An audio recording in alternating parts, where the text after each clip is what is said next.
Godfather of heavy metal and Prince of Darkness, Ozzy Osbourne, has passed away at the age of 76. He was just 19 when he started his career as the frontman of Black Sabbath. Few rock stars have lived a life as mythologized, misunderstood, and marinated in mystery as Ozzy Osbourne. From biting the head off a bat on stage, to rumors of satanic pacts, hidden recordings, and even a supposed self-unaliving conspiracy, the so-called Prince of Darkness has been dogged by rumors for over 5 decades. His career is littered with strange disappearances, urban legends, and unexplained twists. Today, we'll finally solve Ozzy Osbourne's many mysteries and unveil the whole truth. Let's get started. Formation of Black Sabbath. A dyslexic and frequent target of schoolyard bullying, John Michael Osbourne, who would later become Ozzy Osbourne, left school at the age of 15 and drifted through a series of dead-end jobs, including plumber's assistant and construction laborer. Before music became his outlet, he flirted with crime. At the age of 17, he was arrested for breaking into a clothing store. Lacking the money to pay a fine, he served 6 weeks at Winson Green Prison in Birmingham. The experience left a permanent mark on his psyche, with Osbourne later saying that the fear and shame he felt behind bars contributed significantly to his anti-authoritarian worldview.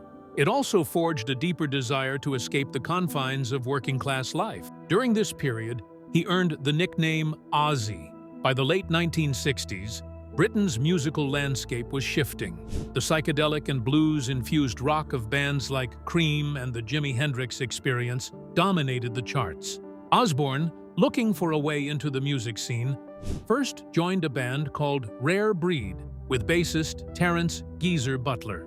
Though short-lived, the band served as a testing ground for what would come next. After several lineup changes and false starts, Osbourne, fiddler, guitarist Tony Iommi, and drummer Bill Ward formed a new band in Birmingham in 1968, originally called the Polka Tulk Blues Band. The name was quickly changed to Earth and eventually to Black Sabbath, taken from the 1963 horror film of the same name starring Boris Karloff.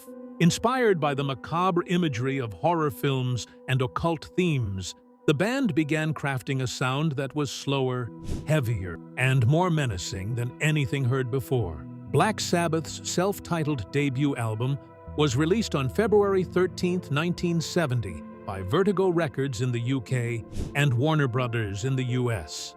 The album was recorded in a single 12-hour session at Regent Sound Studios in London on October 16, 1969, with minimal overdubs. With tracks like Black Sabbath, NIB, and The Wizard, the album introduced a new musical vocabulary, one defined by down-tuned guitars, tritone riffs, and lyrics that referenced sorcery, war, and existential dread.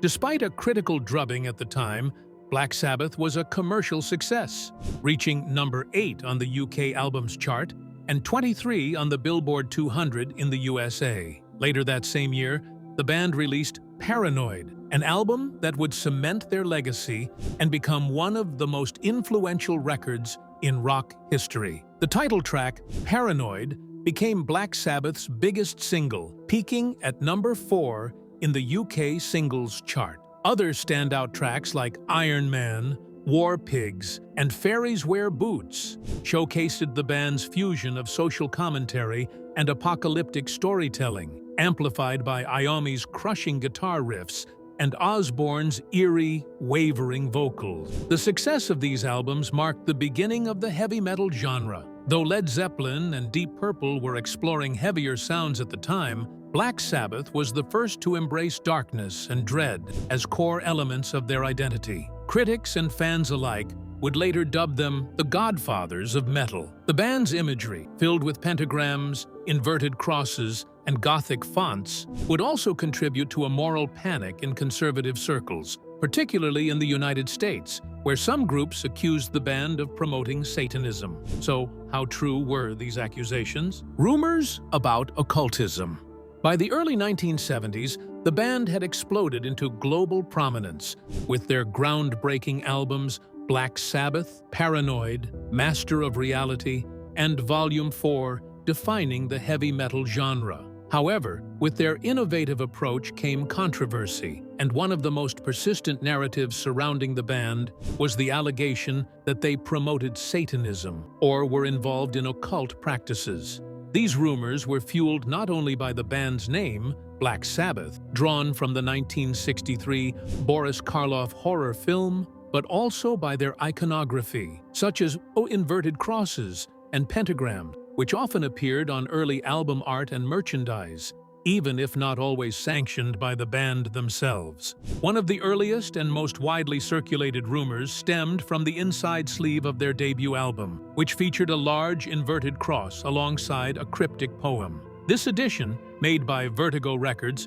without the band's prior knowledge, sparked panic in religious circles and gave birth to the narrative that Black Sabbath were devil worshippers. The band members, particularly Ozzy Osbourne and Geezer Butler, who wrote most of the lyrics, repeatedly denied these claims. Butler, in particular, had a fascination with the supernatural and the writings of Aleister Crowley, but he clarified that the band never practiced or endorsed occultism. In fact, several songs, such as After Forever from Master of Reality, were explicitly spiritual in theme, questioning atheism and affirming belief in God. Despite this, the band's refusal to conform to sanitized rock norm, coupled with their theatrical darkness, kept the rumors alive. Meanwhile, Osbourne's increasingly erratic behavior and substance abuse issues further blurred the line between myth and reality. By the mid-1970s, he was heavily addicted to alcohol and controlled substances. His performances,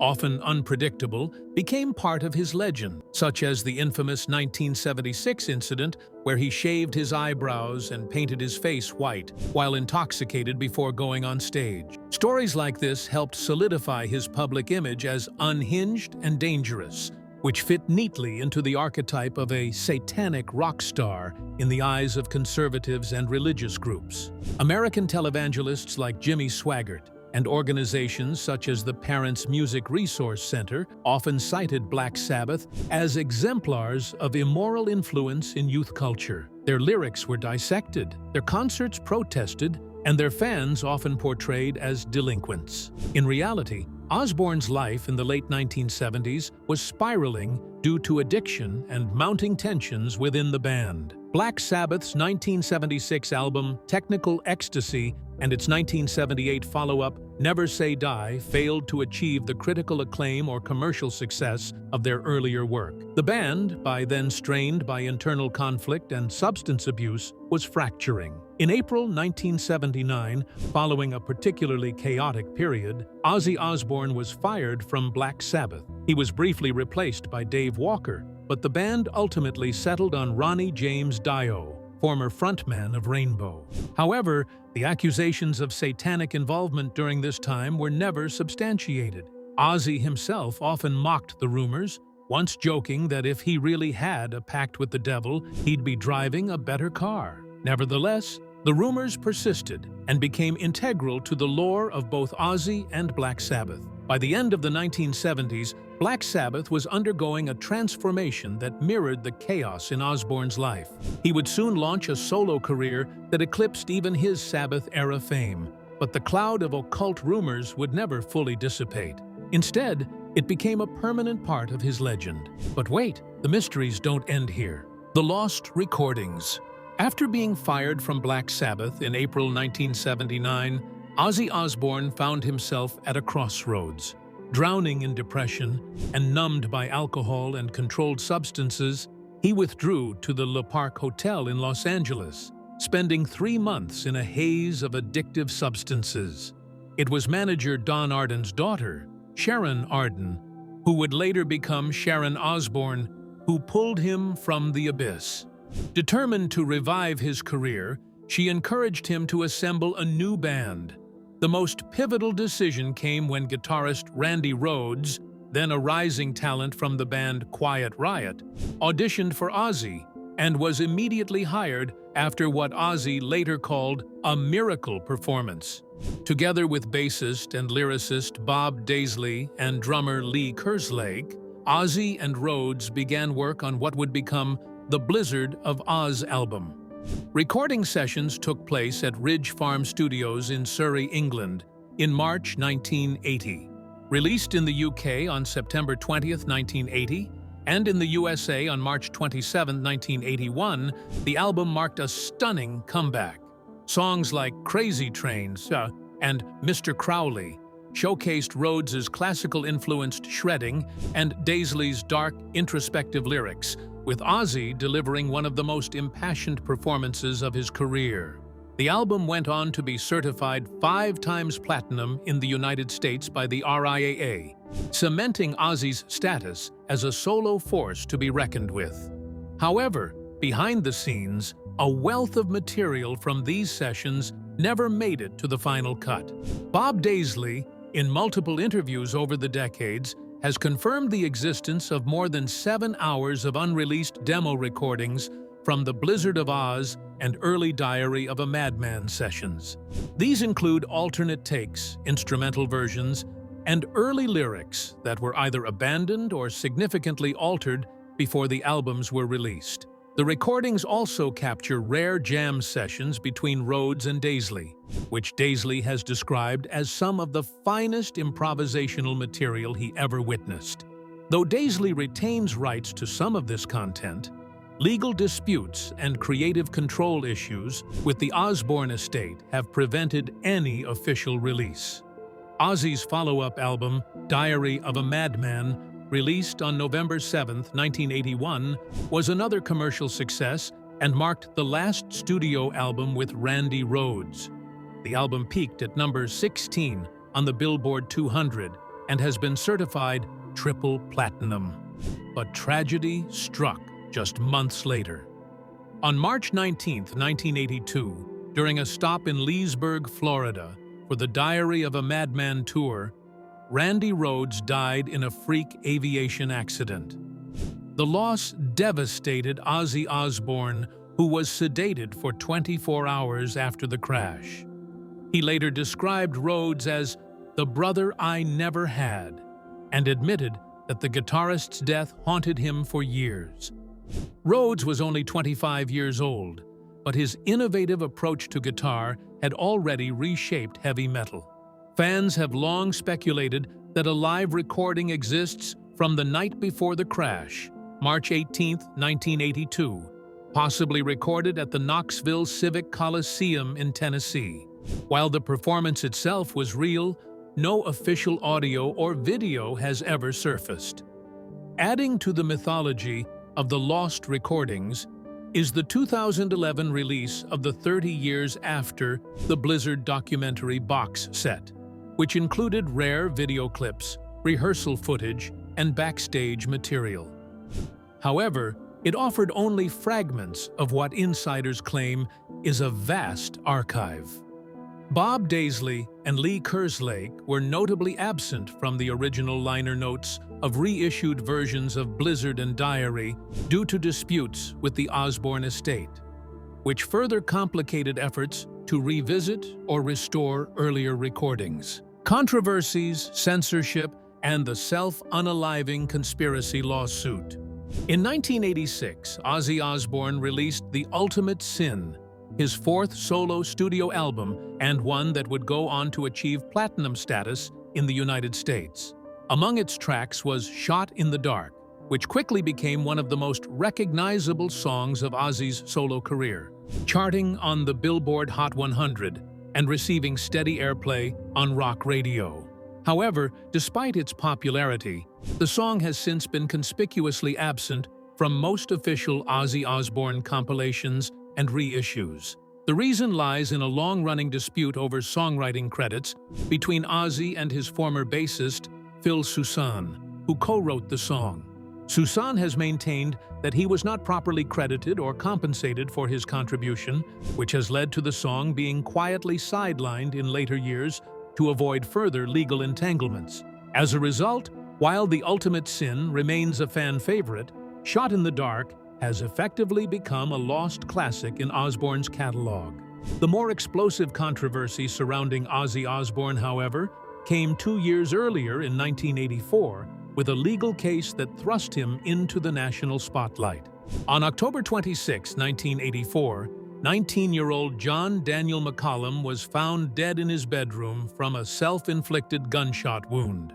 McCollum had been listening to Ozzy Osbourne's debut solo album Blizzard of Oz just before the incident. His parents, believing that the lyrics had encouraged or triggered the act, filed a lawsuit in 1985 against both Osbourne and CBS Records, seeking damages and the removal of the track from future distributions. McCollum's parents argued that the song contained subliminal messages that pushed their son toward self-unaliving. The legal team representing the family claimed that the track was not merely artistic, but contained hidden cues that bypassed rational judgment and incited self-harm. The case was heard in California in 1986. Osbourne and his attorneys vehemently denied the accusations, asserting that the song was never intended to glorify or suggest self-unaliving, and certainly did not contain subliminal messaging. The defense argued under the protection of the First Amendment, maintaining that even if the song were interpreted differently by listeners, it was still a form of artistic expression, shielded from censorship or liability. The court ultimately sided with Osbourne, ruling that there was no conclusive evidence that the song had incited the act, nor was there legal precedent to punish an artist for the tragic interpretation of their work. Despite the court's ruling, the case had far-reaching consequences. It became a watershed moment in the debate over the influence of music and media on young people, especially during a decade marked by the rise of the Parents Music Resource Center and increasing scrutiny of popular culture. The lawsuit also sparked waves of conspiracy theories, some of which claimed that Ozzy, and by extension the music industry, had embedded subliminal suicidal triggers into recordings.